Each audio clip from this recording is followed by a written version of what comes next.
Washington, this is VOA News.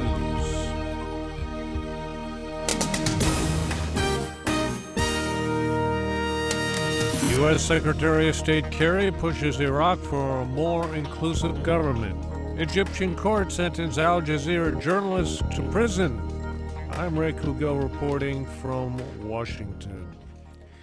U.S. Secretary of State John Kerry is pressing Iraq's top Shiite leaders to create a more inclusive government in the face of a militant Sunni insurgency that's captured vast territories in northern and western Iraq. Secretary Kerry met for more than an hour and a half with Iraqi Prime Minister Nouri al-Maliki Monday in Baghdad. Mr. Kerry warned the Iraqis they must act quickly to block the advance of the militants who call themselves the Islamic State of Iraq and the Levant. I emphasized that defending Iraq against ISIL depends largely on their ability, all of them, to form a new government and to do it quickly. It is essential that Iraq's leaders form a genuinely inclusive government as rapidly as possible within their own constitutional framework. Secretary Kerry says he was assured Iraq would meet a July 1st deadline to start forming a new government.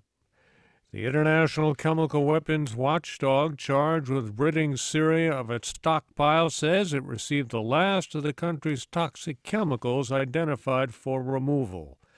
The head of the Organization for the Prohibition of Chemical Weapons says it will now take up to 4 months to destroy the 1,300 tons of chemicals.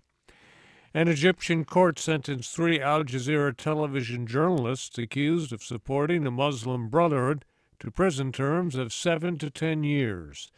The court convicted Peter Grest, Mohammed Fahmy, and Bahir Mohammed of spreading false news and supporting the banned Islamist group, charges they all deny.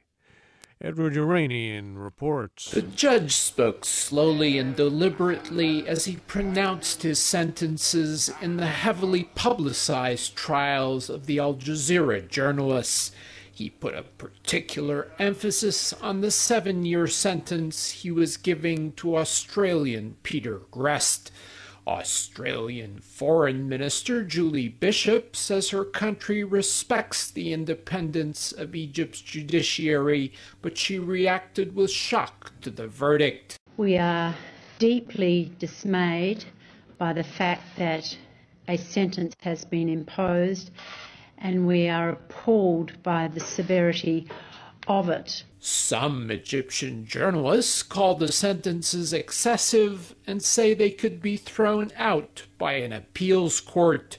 Edward Uranian for VOA News, Cairo. A court in the United Arab Emirates handed down sentences to 7 men convicted of operating an al-Qaeda-linked terror cell within the country and channeling funds to militants fighting the Syrian government of Bashar al-Assad.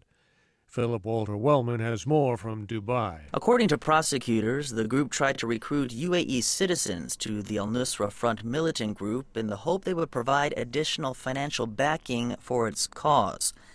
The defendants had also been accused of attempting to carry out bomb attacks in the Emirates and abroad.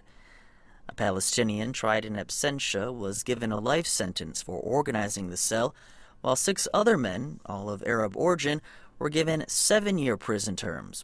2 others were acquitted of all charges. All of the men pleaded innocent, but the verdict by the federal Supreme Court is final and not subject to appeal. This is Philip Walter Wellman for VOA News, Dubai. A leader of pro-Russian separatists battling Ukrainian troops in eastern Ukraine says rebels will observe a ceasefire until June 27th. Alexander Borodai announced the deal Monday in Donetsk as rebels joined Russian envoys and Ukrainian negotiators in talks aimed at ending the crisis gripping the former Soviet republic. A South Korean army sergeant accused of killing 5 fellow soldiers is expected to survive a self-inflicted gunshot wound received before his capture Monday.